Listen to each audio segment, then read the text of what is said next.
Saludos, amigos y amigas de La Respuesta. Pienso que la única manera idónea y seria que existe para iniciar un programa como este es tomar la Constitución de la República y leer el artículo 3 de la misma. Y con ello dejar dicho todo, dejar claramente establecida la ira, la santa ira que producen estos hechos que estamos viendo cada día con mayor preocupación, que no nos sorprenden porque cuando muchos van, nosotros venimos.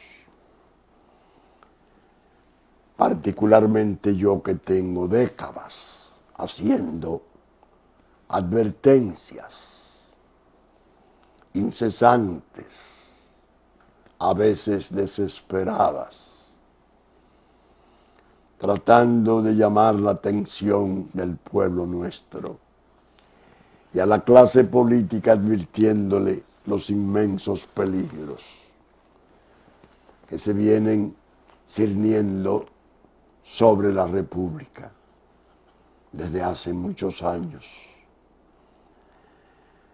claramente agudizados a partir de 1989, teniendo fases dramáticas en el 93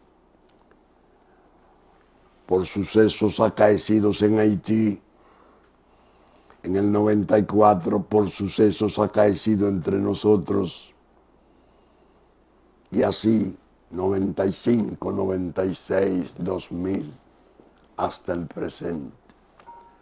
Todo un proceso, toda una maquinación prolongada, dirigida con frialdad perversa, inconcebible, para destruir al Estado Dominicano. Dice el artículo 3 de nuestra Constitución, y lo voy a leer despacio, en señal de respeto mayor, dado el momento. Dice lo siguiente: la inviolabilidad de la soberanía y principio de no intervención. La soberanía de la nación dominicana, Estado libre e independiente de todo poder extranjero, es inviolable. Ninguno de los poderes públicos organizados por la presente Constitución puede realizar o permitir la realización de actos que constituyan una intervención directa o indirecta en los asuntos internos o externos de la República Dominicana y de los atributos que se le reconocen y consagran en esta Constitución. El principio de la no intervención constituye una norma invariable de la política internacional dominicana. La sola lectura de ese artículo 3 de nuestra Constitución constituye un veredicto de execración un sagrado veredicto de execración de la presencia de la comisión de la OEA, que fuera designada en una reunión del organismo permanente convocado a instancia de la autoridad de aquel estado colapsado, de aquel estado zombie irreal, de aquel desorden que mantiene al mundo atrapado en la invocación de su fracaso y su pobreza, y que le están poniendo como precio y solución la entrega de nuestro territorio, de nuestro estado, refundido en ese fantasma que ha venido dándole vuelta a la maldad, en la maldad de las potencias del Estado binacional. La simple lectura debe servirle a esos señores que han sido enviados aquí para enfrentarlos, para hacerles saber que están participando en una actividad delictiva, criminal, contra un Estado que tiene una disposición tan clara y severa acerca de su soberanía.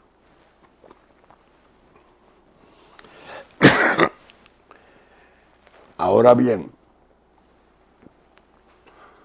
¿cómo viene esa comisión aquí? ¿Por qué viene?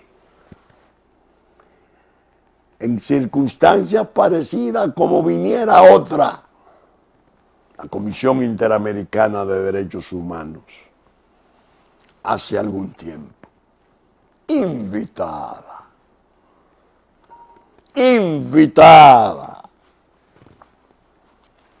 invitada por la autoridad dominicana. Una Cancillería y un Poder Ejecutivo y un jefe de política exterior que lo consiente, como lo es el jefe del Estado,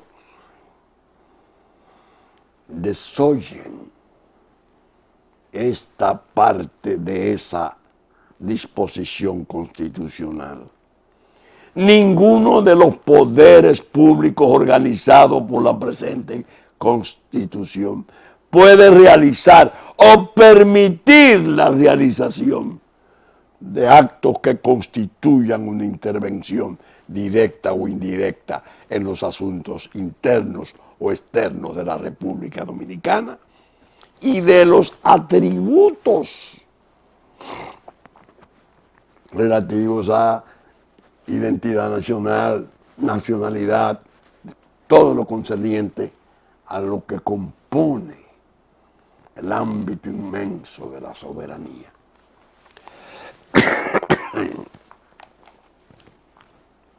Me excusan ustedes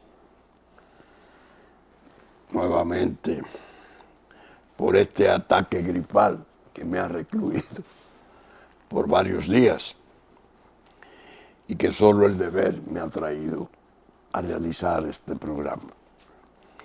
El debate en el cual se originara la ocurrencia violatoria de la Constitución de la República con un auspicio imperdonable de la autoridad dominicana tuvo un atenuante, ciertamente. El embajador Vergés, delegado dominicano en OEA, pronunció un discurso interesante. Censuró, respondió con energía, con dignidad, todos los atropellos que el canciller haitiano había vertido y que fuera seguido por esa jauría de las islas del Caribe, mordedora de República Dominicana, hipócrita como su madre patria, taimada, capaz de decir horrores de República Dominicana y de silenciar los horrores de sus propios pequeños estados, cada vez que tienen que reprender a inmigrantes haitianos. Bahamas, el mejor ejemplo. La posición del embajador ilusionó a una parte de la población.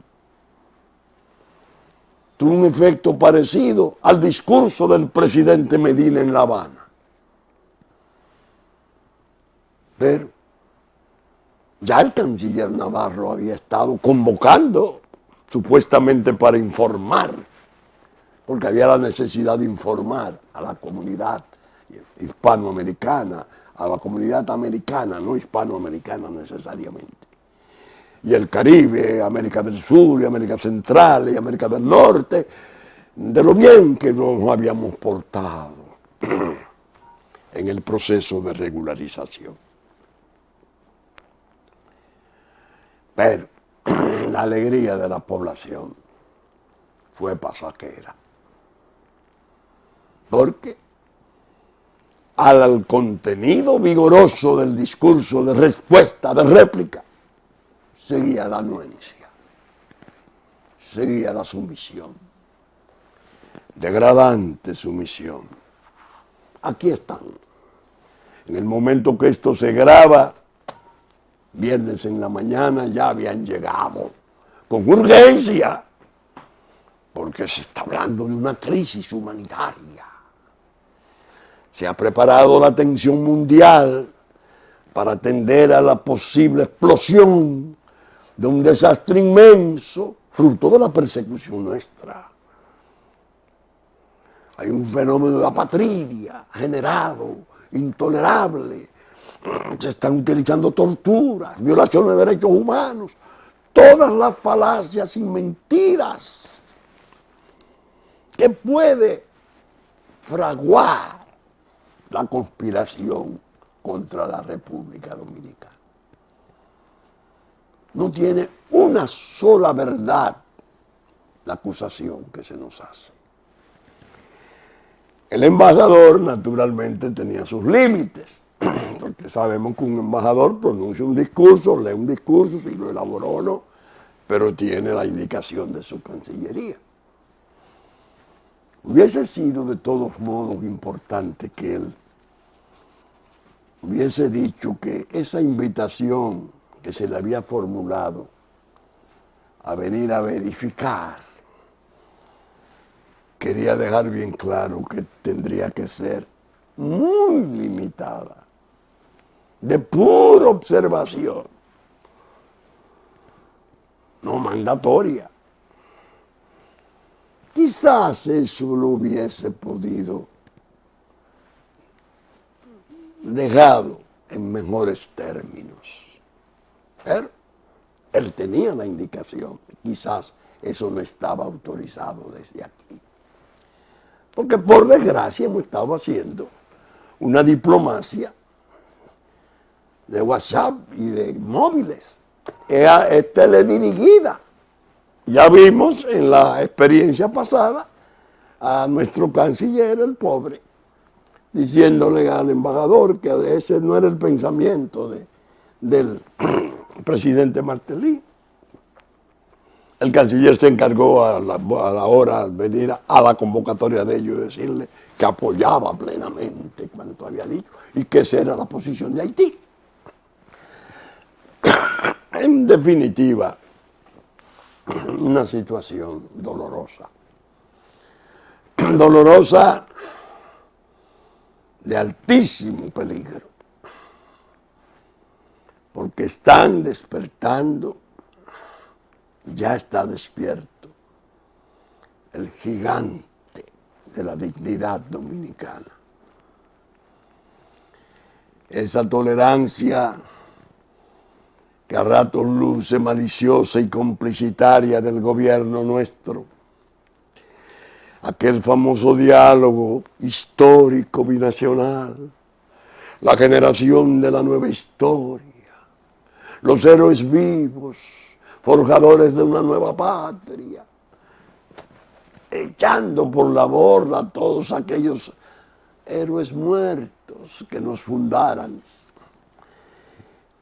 y que se inmolaran por llevarnos a ser lo que somos.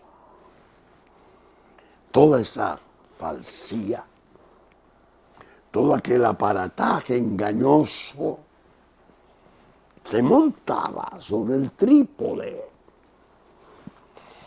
del decreto 327, que ya tiene rango en la historia como el paso más desafortunado que un gobierno dominicano haya podido dar después de la decisión de Pedro Santana de anexarnos a España.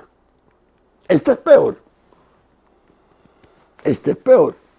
De España vendrían sus ejércitos y el pueblo sacó de sus entrañas a su pueblo, a su gente, y los derrotó y los hizo ir en la restauración con Luperón como estrella luminosa y otros tantos héroes nacionales. ¿No? Todo un engaño, toda una mentira, toda una vacilación, toda una especie de temor vacilante que está dañando gravemente hacia el mundo la legitimidad y la importancia de nuestra causa.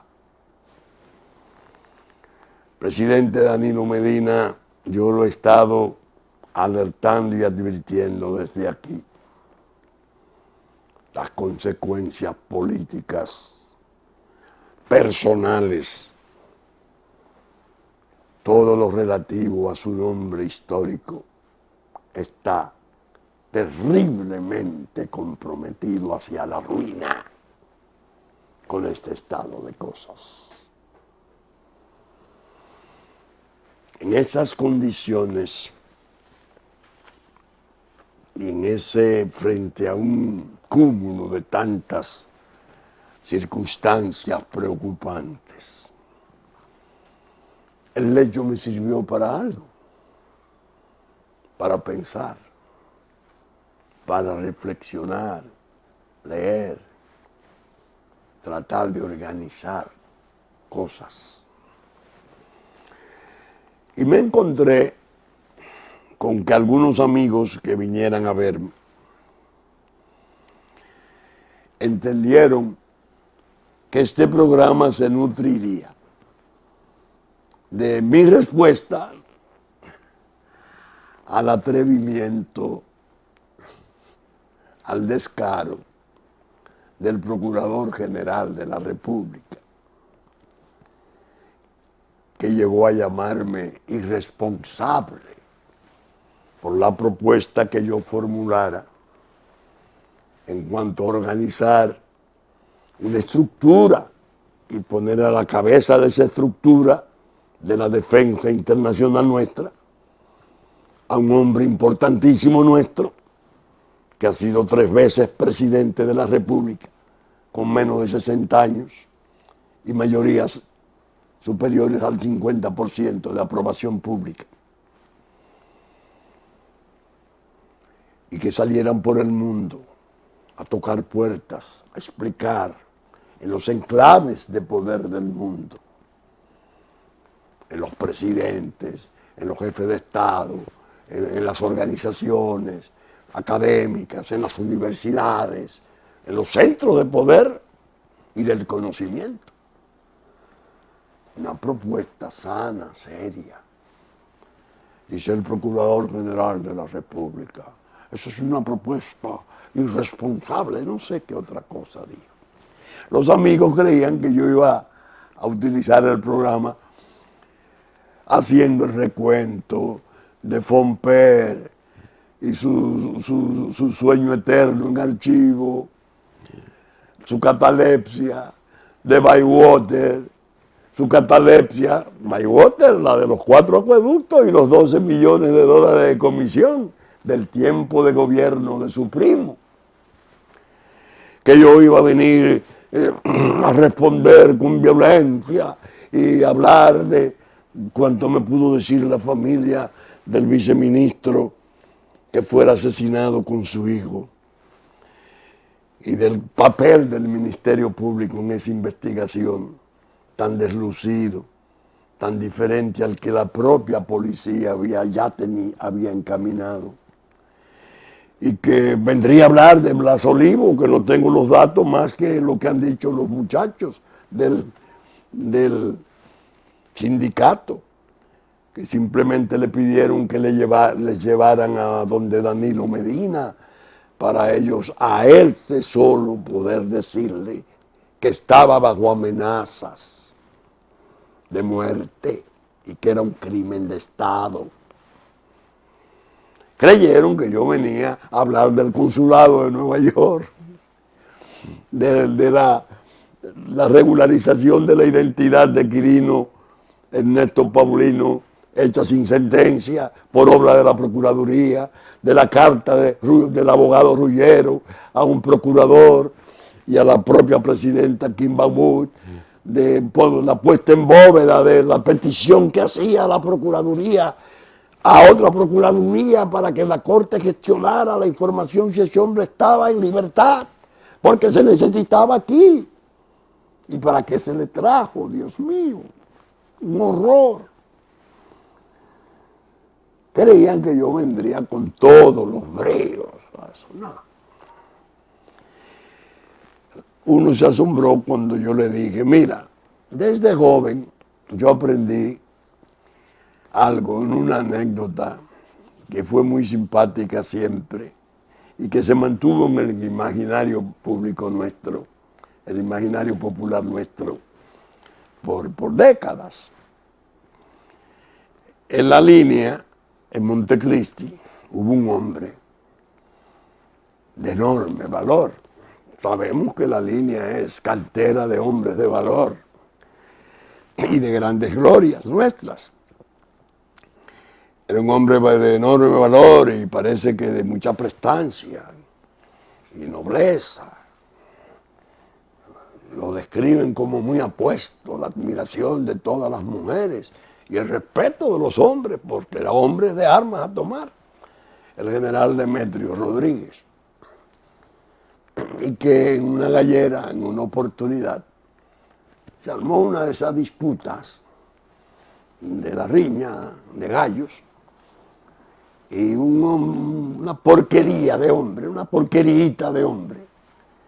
Parece que estaba exaltado, qué sé yo, y le faltó el respeto al general Demetrio Rodríguez y le tiró una bofetada.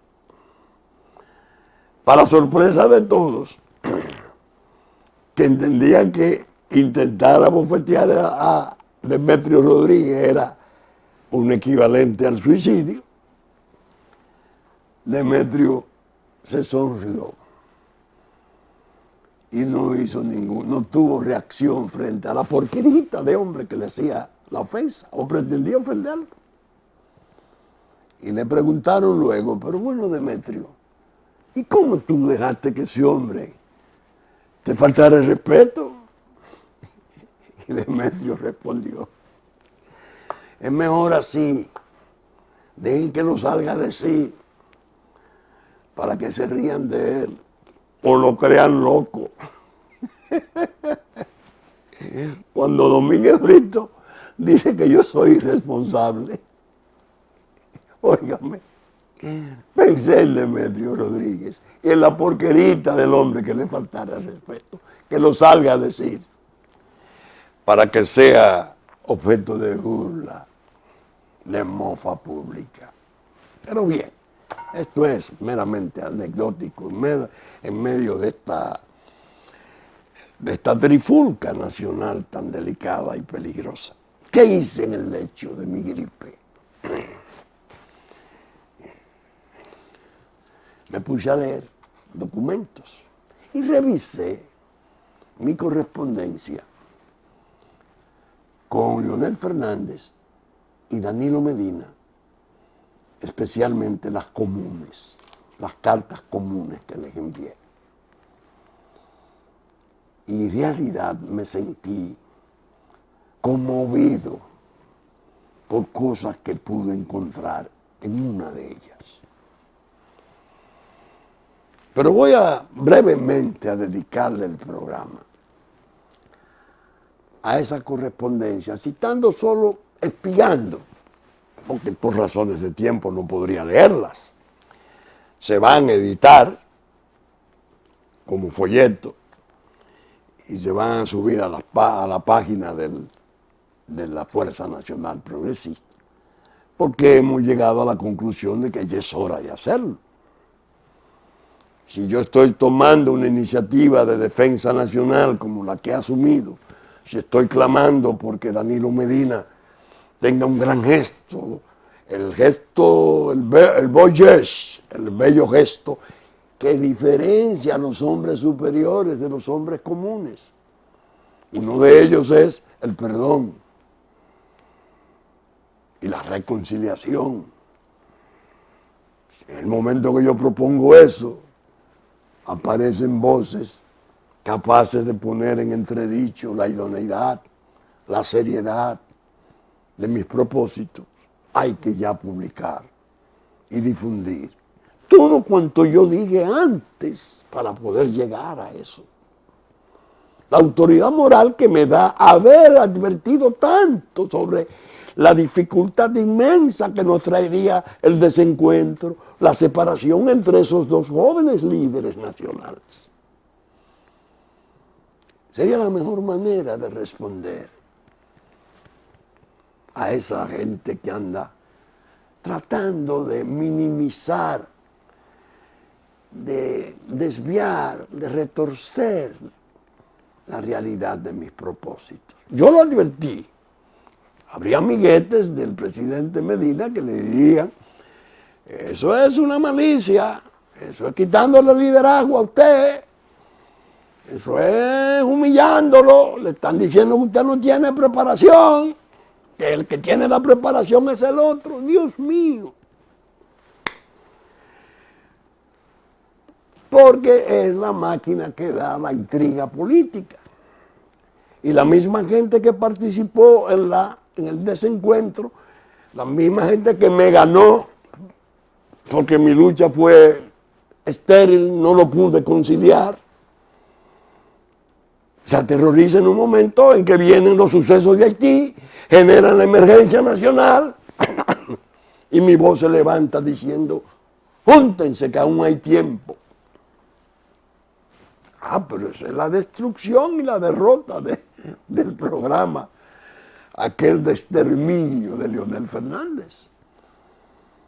Y además vamos a dar máquina con las bajas pasiones que hemos manejado el asunto.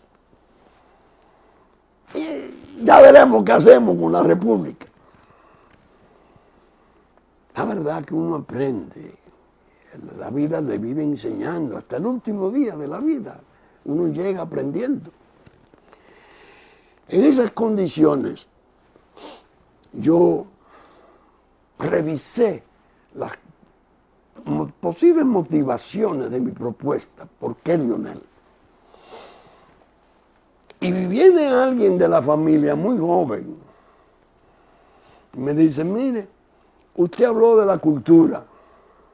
Sí la tiene, sobrada. Cultura de excepción. Cultura que en cierto modo ha sido parte de su desgracia, la de Leonel, porque es la que más envidia genera. Son legiones de enemigos muertos de envidia. Usted habló de relaciones internacionales. Sí, es verdad. Que tiene 3 idiomas. Sí, es verdad. Que podría tocar puertas. Sí, es verdad. Pero a usted se le está olvidando abuelo. La cuestión del Grupo de Río, cuando iban a guerrear Ecuador y Colombia, que el presidente Uribe de Colombia y el presidente Correa de Ecuador por poco se van a los puños en la reunión del Grupo de Río aquí, que estaban los tanques movilizados, que había incluso posibilidades gravísimas de guerra con Venezuela, que las Fuerzas Armadas de los tres países se habían movilizado.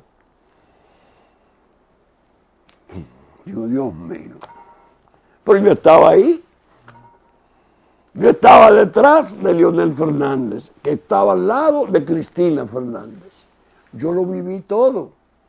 Y lo conté en una oportunidad. Pasé 6 horas sentado y nadie se pudo parar, porque fue una reunión dramática en extremo.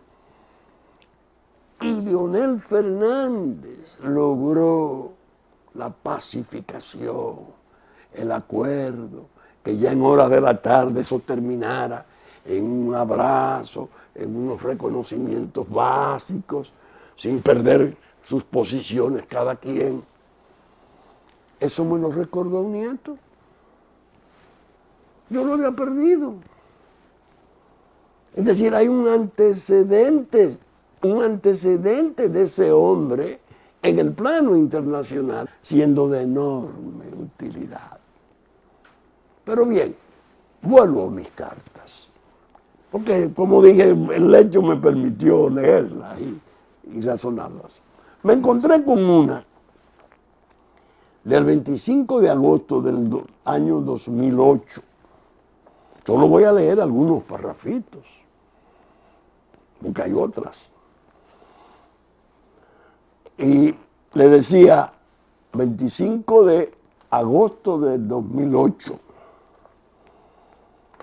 Lincoln y los que descansan eternamente en Gettysburg nos recuerdan que debemos ser fieles a nuestras verdades personales absolutas, solo si somos conscientes de la posibilidad de tener que pagar un altísimo precio por ello. Expresó el presidente de los Estados Unidos, Barack Obama, en su autobiografía, La audacia de la esperanza, página 104. Entonces yo le hacía una exhortación al presidente del gravísimo problema que se estaba presentando, de que tenía que hacer esfuerzos más enfáticos, más definidos sobre los trastornos de la República. Se lo dejo como una simple tarea de conciencia.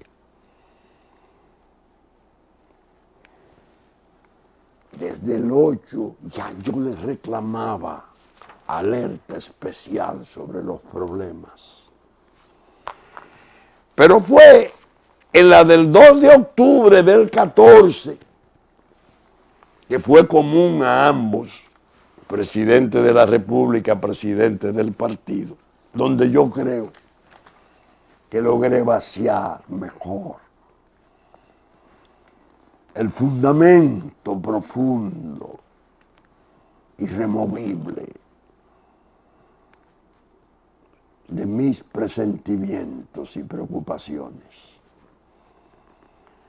Nuevamente les escribo a ambos bajo un texto único. Son tantas mis angustias y tan siniestras las intrigas que debo cuidar la buena fe profunda que me inspira. Y así fui diciéndole, cómo hacerme oír por ustedes, cómo dar a mis advertencias y exhortaciones fuerza de verdad atendible. Lo haré de un modo que me permita moverles a su reflexión acerca de lo que fuera un referente del pasado reciente, como fase primaria del dramático proceso público de los últimos 25 años. Pienso que solo así podrían abrirse paso mis posiciones. Es decir, apelando a lo que planteara en el año 1995, tomando por base el traumático año de 1990, frente a los dos grandes líderes nacionales de la segunda mitad del siglo XX. Me refiero a mi conferencia a la Nación y los partidos, dictada el 15 de agosto de 1995, que contiene todos los elementos y componentes que han podido permanecer como peligro letal de la República hasta el presente. Repito la iniciativa ahora, en estos tiempos, en otra fase agravada de su conflictividad. Eso lo escribí en el 14, que nos obliga a reaccionar de manera heroica. No hay patrioterismo en ello, pues el poder extranjero está metido en el seno de la Organización Mundial de las Naciones, adelantando tareas de puñales contra nuestra propia existencia como Estado. Esto al menos en la versión que nos concibieran nuestros fundadores, que ha sido preservada y defendida por legiones de héroes y mártires nuestros, no solo durante los 12 años de guerras sucesivas a nuestra independencia, sino también en la vida de hondonada que nos ha tocado vivir como pueblo en medio de luces y de sombras. ¿Cómo lo hice? Le incluí en esa carta 5 aspectos de esa conferencia de 1995. ¿Ustedes oyeron? Hablo para los jóvenes. 95, hace 22 años. Emplazamiento de la conferencia sobre la carta que dirigiera a Juan Bosch y a Joaquín Balaguer en el año 1990. Es decir, lo que yo he hecho con los jóvenes líderes, lo hice con los viejos líderes en el 90. El 24 de mayo de 1990 les dirigí una carta común no pública a 2 dominicanos de verdadera excepción, quienes en los últimos 60 años han sido primordiales hombres públicos desde los distintos y contrapuestos campos en que han desarrollado las brillantes capacidades con que fueran dotados para la vida. Entonces seguía: hoy pues lo que pude reclamar de Juan Bosch y Joaquín Balaguer en afanosa búsqueda de la superación de aquella peligrosa coyuntura. Había ocurrido que en el 90 don Juan moralmente resultó el ganador. Desgraciadamente su partido no tenía la organización territorial electoral suficiente y evidentemente perdió las elecciones. Pero yo advertía en esa conferencia, en esa carta que le enviara, una manera de salir del problema. De esa carta quizás lo único valioso, aunque no memorable, era la sana inocencia con que un hombre honrado, hijo de esta tierra, les rogaba 2 paradigmas en cuyas manos reposaban los destinos nacionales, hacer cosas alcanzables, no sin dejar de advertir lo crucial que resultaba el tiempo de sus culminaciones biológicas simultáneas y lo que esto implicaría como el obligado punto de partida de la recomposición de las fuerzas políticas por donde se habrían de canalizar las responsabilidades del porvenir. Una conferencia que a mí me impresionó. Me animé y voy a adelantar su publicación. B, otro aspecto: ruego al público asistente a la conferencia examinar el proceso crítico del año 95, tiempo en que hablaba con el no menos traumático del año 90. Entonces voy describiendo lo que había pasado en el 94 y cuáles eran las cosas que se estaban presentando ya.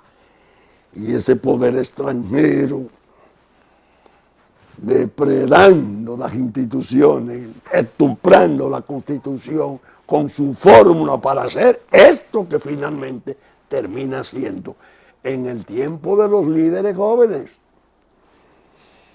Entonces,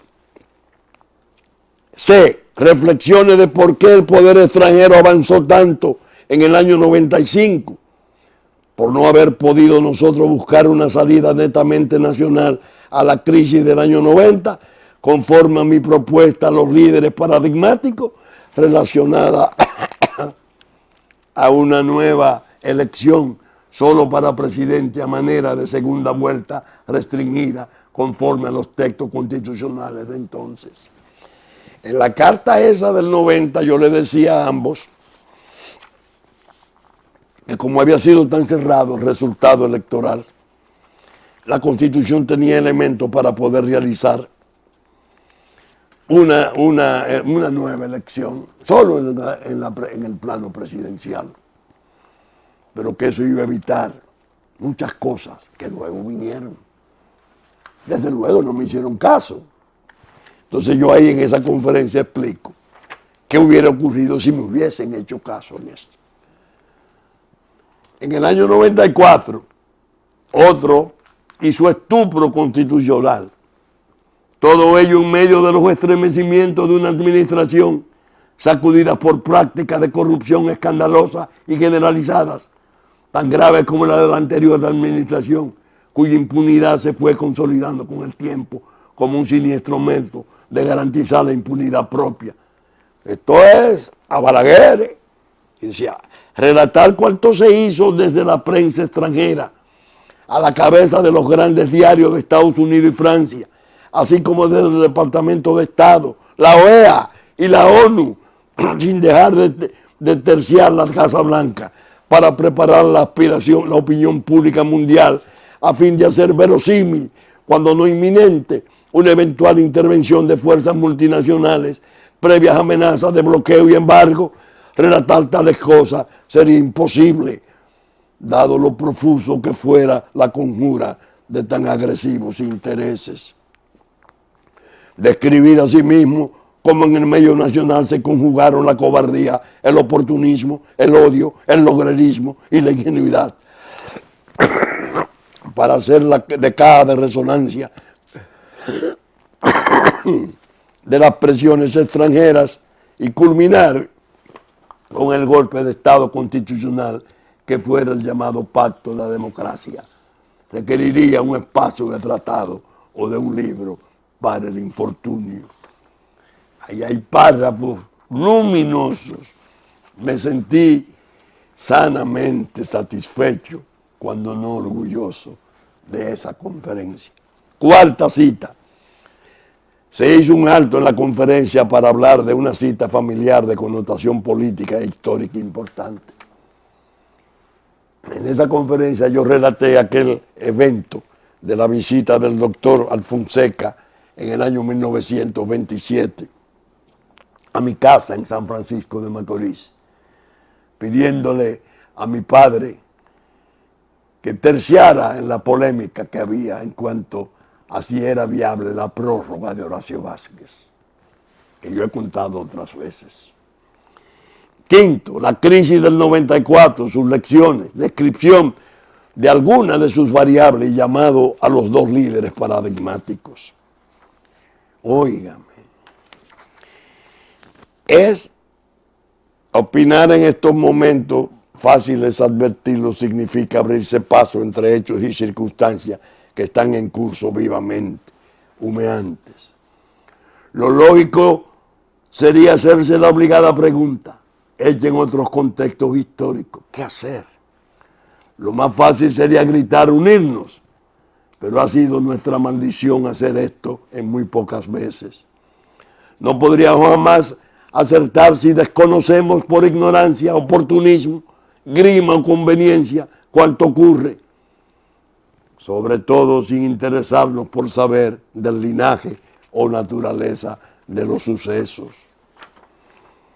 La conferencia del 95 que sirvió de base al Frente Patriótico y que ese Frente Patriótico diera paso al PLD al poder. Ahí hablaba ya de Leonel Fernández. La quinta cita de esa conferencia del 95, la sagacidad posible de Leonel Fernández y el cuidado del trato con el poder extranjero como condición básica para podernos sobreponer de las circunstancias que nos habían sido impuestas. Ahí yo hablaba que ese joven podía ser interesante como candidato porque podría lidiar con la conspiración. Y efectivamente fue presidente. ¿Cuál ha sido mi crítica? ¿Cuál ha sido mi censura? Que llevó su solidaridad a extremos inauditos, que consintió un desvanecimiento de la frontera a raíz del terremoto, que dio pie, que dio inicio a esta tragedia que estamos confrontando. Y fue tan especial que fue hasta allá a Puerto Príncipe, fue tiroteado, él y su comitiva, en una forma salvaje, sacado por la parte de atrás del Palacio de Gobierno. Y no quiso que aquí se conociera la realidad, en realidad lo grave que había sido aquel episodio. Grave error que hoy hubiera servido de referente especialísimo para demostrarle al mundo lo que es ese Haití en la ingratitud, la inconsecuencia y la forma dúplice, siempre sinuosa y traicionera con que trata su pobreza. Frente a sus protectores, que no le han dado la gracia ni a él ni a Danilo Medina. En foros internacionales le dan la gracia a todas las naciones de América por el apoyo recibido en ocasión del terremoto, menos República Dominicana. Las otras cartas son, ya ustedes habrán oído algunos párrafos, no tengo el tiempo para leerlas, pero se van a editar. Y mi alegría será algún día saber que ustedes, especialmente los amables y generosos seguidores de La Respuesta, adquirirán su folleto, leerán sus contenidos y posiblemente se cumpla aquello que dije el pasado domingo. Cuando uno llega a esta edad y habla o escribe, la palabra no está para ser oída ni obedecida. Es misteriosa la actitud del espíritu. Se habla para ser recordado. Es muy importante. De ahí la seriedad del planteamiento hecho en estos niveles. Así que nosotros, señores, como ustedes se habrán dado cuenta, en esta respuesta hemos hecho un ejercicio especial de reflexión, especial de meditación. No debemos dejarnos confundir. No nos pueden arrastrar a las mediocridades tortuosas de la cuestión electoral y del partidarismo. Es hora suprema de grandes gestos. Es hora de hacer abandono de toda actitud personal apasionada, de todo agravio, y sentir que el peligro es común, que nos afecta a todos como patria, y que nuestras separaciones solo contribuyen a debilitarnos. Esa es la grandeza que yo espero Por eso hice la propuesta. Naturalmente, yo sé lo que son los intereses. El mejor ejemplo que yo he puesto en esto siempre es el de los viejos. Las divisiones que aquellos dos hombres tenían eran tremendas, rencorosas a veces. Era una disputa de liderazgo, de importancia, cada uno en su ámbito, pero no, hasta que llegó el tiempo en que con la crisis del 94 se dieron cuenta que la patria estaba en peligro y confluyeron y organizaron. Entonces de ahí, en los artículos míos, aquel que yo he comentado otras veces, si pudieron los viejos, ¿por qué no han podido los jóvenes? Por la obstrucción de las ventajas y conveniencias de los amiguetes, de poder esencialmente. India, que es un modelo ya mundial, incluso ya está, es parte de expresiones de gran poder económico, financiero, en el BRIC y el nuevo banco y esas cosas. En su independencia, tuvo, naturalmente, un liderato de una calidad excepcional, el de Gandhi, padre espiritual de India. El hombre que con su ayuno podía paralizar hasta las hojas y a 1.000 millones de sus compatriotas. Pero tenía Nehru. Y ese dúo, uno en un plano, otro en otro, fueron claves. Es la cabeza de los pueblos. Danilo está desperdiciando la oportunidad, está obstruido, no ha visto los riesgos que corre. Tiene relaciones afectivas naturales, pero no es capaz de decirle, Montalvo, excúseme, el diseño que tomamos, el decreto que usted recomendó, fue desastroso. Sirvió de invitación y nos tienen ahogados en esta situación. Excúseme, déjenme trabajar de otro modo. Porque él tiene la inteligencia y la sagacidad para hacerlo.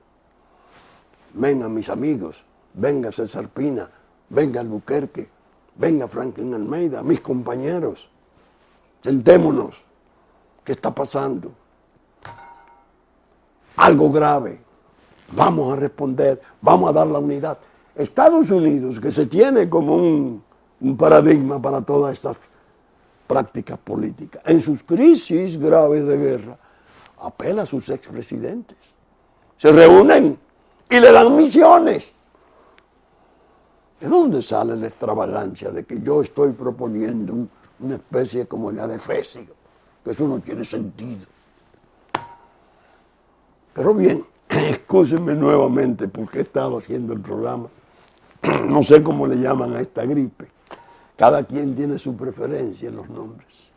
De todos modos, saben ustedes que estamos saliendo por Canal 33, 3 del cable, a las 11 de la mañana de domingo, nuestra versión central, que ya nos anticipó TV3, TV Plata de Puerto Plata a las 5 de la tarde de sábado, Telefuturo domingo a las 8 de la mañana, TV Musa sábado a las 9 de la mañana, domingo a las 9 de la mañana en Puerto Plata. Cinevisión, Canal 19, Teleimpacto, 52 y 22 al mediodía de domingo y este último a las 9 de la noche. Telefuturo, dije, Telenor de San Francisco de Macorís a las 12 del mediodía y las 6 de la tarde de domingo. Saben ustedes que nuestros contenidos están siendo recogidos por Diario Horizonte de Nueva York, Diario Digital Dominicano, la radiodifusión a cargo de Radio Real de La Vega en la versión central del domingo a las 11 de la mañana, y Hit 92 a las 9 de la mañana para el sur de la República. Los canales de Montecristi, Sabaneta y Güey, que también reproducen nuestros contenidos. Con la gracia de Dios, esperamos estar con ustedes en una nueva entrega el próximo domingo.